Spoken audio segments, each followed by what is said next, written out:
What's up, BookTube? Welcome back to my channel. My name is Laura if you're new here, and guess what? I finally read that!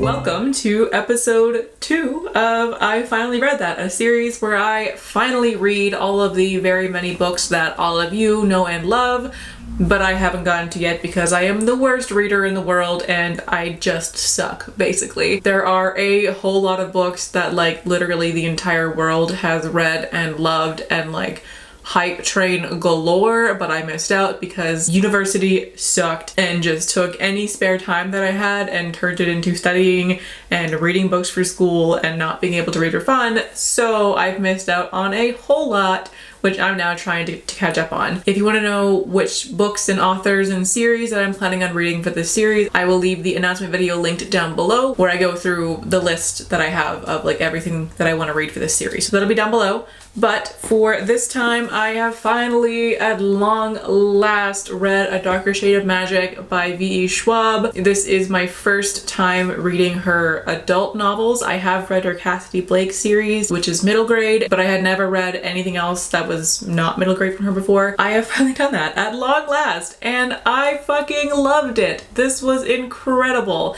I gave it 5 stars. Without a doubt, it was so good. Possibly a new favorite series, definitely a new favorite world, but there is definitely potential for this series becoming a new favorite of mine once I get to the next books. So I use the Copile rating system, which is created by G over at Book Roast. I will leave that link down below as well. So I'll just go over all of the points for Copile and review based on that, starting with characters.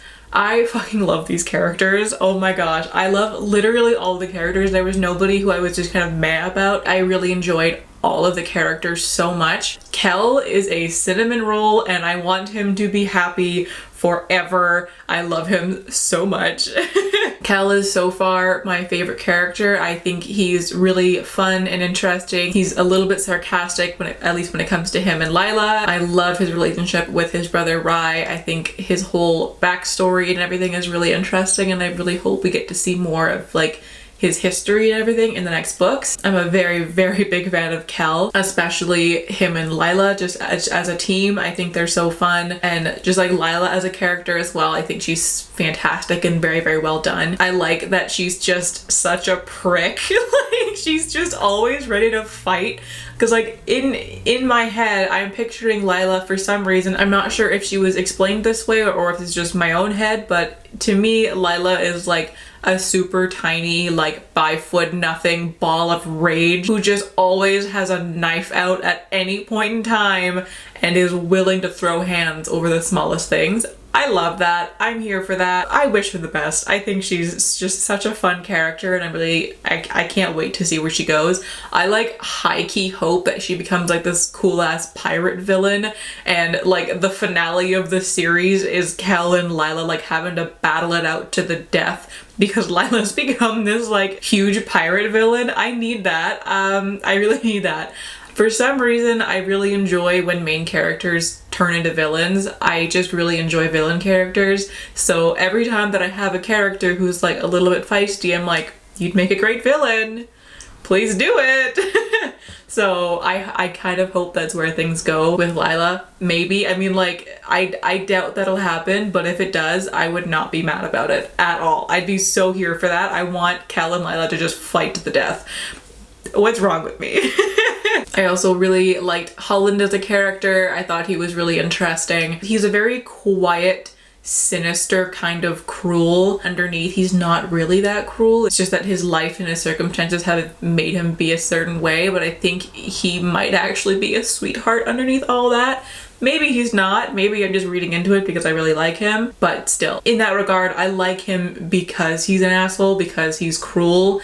And like, I just, like, again, I love villain characters, but I especially love villain characters who, like, you're not really sure if they're the villain or not. Holland is very unassuming but powerful. If you were in a room full of bad people, you wouldn't point him out as being the worst one.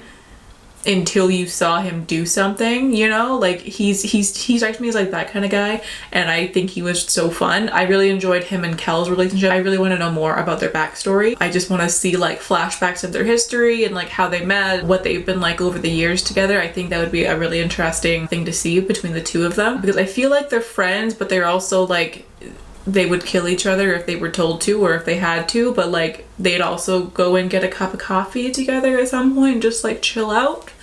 That's the vibe that I get from their relationship, and I'm really here for that. I'm kind of here for the whole like, you're best friends but also you'd kill each other if you have to. I mean, I think that's fun. Basically, I just really like Holland. I think he's really fun, and I desperately want to see more of him and Kel, and just like see how their friendship even came about and like what kind of relationship they actually have, because like I really can't tell if they're friends or enemies, and I think that's what's the most interesting about them. It could be either, and I love that. And just like Holland with Astrid and Athos, is that his name? Something like that? Which like those two just, holy shit.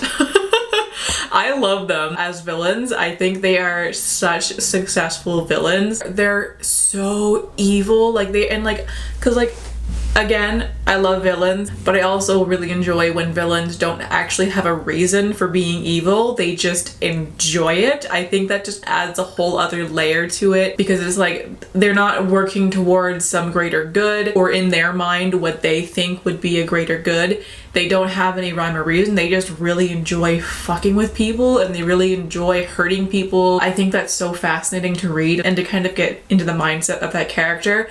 I find that so interesting, and Astrid and Athos are both like perfect examples of that kind of villain. So I just really like them as villains. I also find that like they were very evil and sinister and awful, but V. Schwab didn't overdo it, because I do find sometimes that with villain characters, authors will like go a little bit too far, and then they don't really feel like a villain. They end up feeling more like a caricature of a villain. But in this case, these two were perfect. Like they were so horrible, but not to the point where it was like funny. Like funny is the wrong word, but like just laughably bad, you know? Sometimes villains are so bad that it takes me out of the story because I'm aware that it's fiction.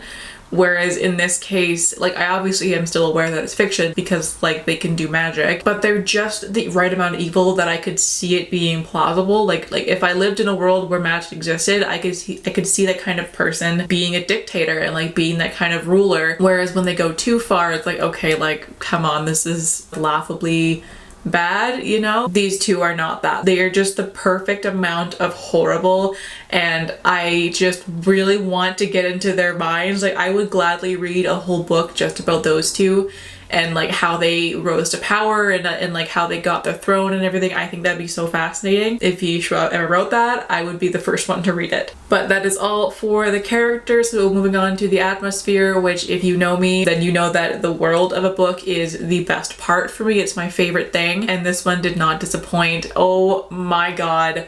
I am in love with this world, or with all of these worlds, I guess, especially Red London.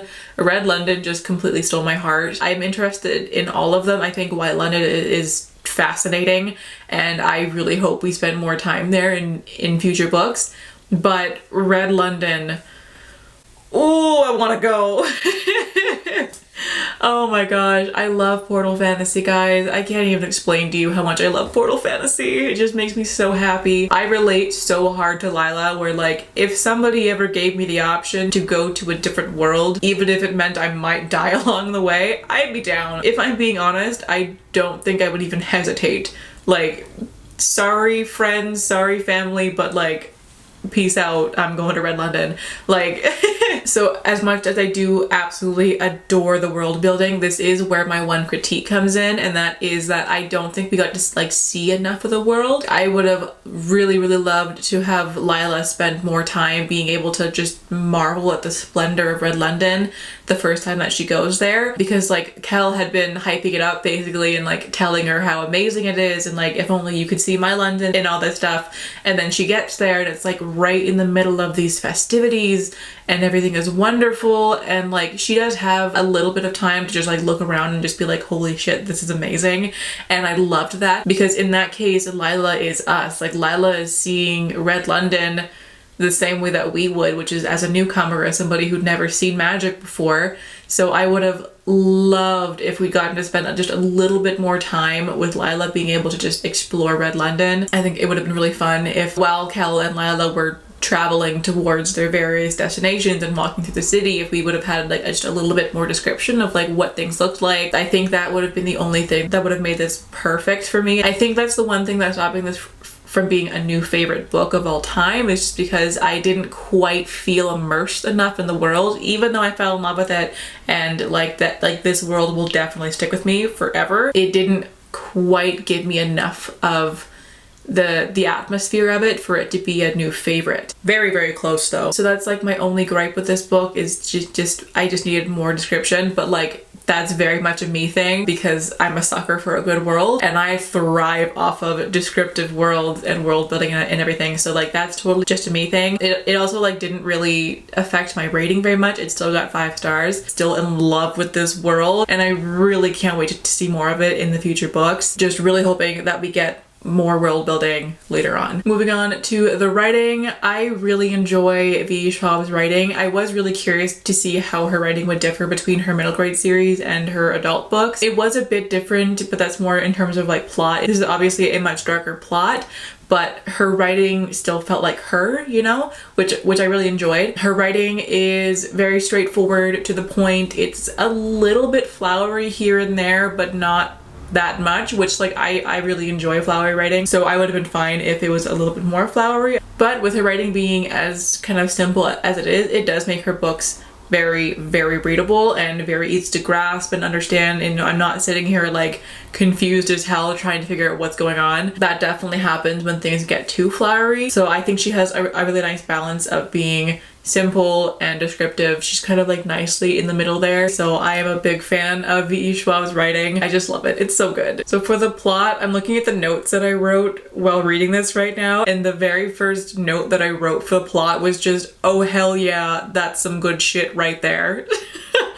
So if that tells you my feelings, I thoroughly enjoyed the plot of this book. I can see so many different directions that this could possibly take, and I am here for all of them. Still low-key hoping that my idea of Kel and Lila battling it out after Lila becomes a pirate villain, I'm still hoping that's where it'll go. But I can also see a bunch of other directions that it could take, and honestly, I'm just along for the ride. I'm down for whatever, just give me more of this. I did find that with the plot, it wasn't predictable per se, but nothing surprised me either. It kind of followed the most logical sequence of events, which I had the same problem with another book that I read recently. So I'm not sure if it's the book itself or if it's just me, because I've been reading my entire life. Maybe it's just getting harder and harder for me to be surprised by books now. Not really sure. Didn't change my rating at all. It was just something that I noticed. I still really enjoyed the plot. I loved every second of it. It was just that I didn't have any moments of like, shocked, you know? Like I had no surprised moments. Like even the plot twist that I didn't really see coming, it didn't surprise me when they did happen. It was like, oh, didn't see that coming, but also that makes sense, which again, not a bad thing. Definitely not a downfall of the book. It was just something that I noticed and may very well just be a me thing, and that I'm just getting older and I've read too many things to be surprised now. But in general, for the plot, really, really enjoyed it. And there's nothing that I would have really changed about the plot at all. I thought it was very, very well done. The next section is intrigue, and I was definitely intrigued. Like 10 out of 10 for this section. I couldn't put this down. I read it very quickly, and whenever I wasn't reading it, I was thinking about reading it. I think my coworkers heard me say at least 4 times during the time that I was reading this that I wish I was at home reading right now. So intrigue, 10 out of 10. I was sucked in from the very first page and it did not leave me. It still hasn't left me. I finished this a few days ago now at the time of filming, and I'm still like daydreaming about this world and the characters. So definitely high intrigue here. I had a really good time reading this and I did not want to put it down at all. Second from last section is logic, and the logic here, chef's kiss. Oh my god, I love the magic system. It's really unique and interesting and complicated, but it also makes so much sense. Like I'm not sitting here like, what the fuck is going on? Like, how are you doing that? The magic actually makes sense and I can easily follow along with it. I really like how the portaling part works. First of all, you can't go from gray to white. You have to go from gray to red and then red to white. You have to go in order. You can't just jump around to wherever. And I also really enjoy that you have to have a piece of the world that you want to go to in order to be able to go there. I think that's a really interesting point and just adds that extra layer of logic to it and makes it a lot easier for me to grasp. So I thought it was very well done. Nothing was confusing. I do wish that there was more description about how the magic worked, but I'm sure that'll come later on, so that's fine. But just overall, like, the magic system in this is so interesting and I can't wait to see more of it. And the last section is enjoyment, which, as I'm sure you can tell, I really enjoy this book. I am so glad that I read this. Overall, it's just a fantastic read. I totally see why so many people love it now. I mean, I already knew that I was going to love it because it's portal fantasy, so of course I was going to, but here is me just jumping onto that hype train along with the rest of you guys. I love this. This was just such a well thought out, interesting, unique read, and I am so looking forward to reading the rest of it. I can't wait to get to it. But yeah, so that about sums up my thoughts on A Darker Shade of Magic by V.E. Schwab. Big fan, big fan over here. I loved this, but I will leave that there. So thank you guys so much for watching. I hope you're all having a fantastic day wherever you are in the world, and I will catch you all in the next video. Bye!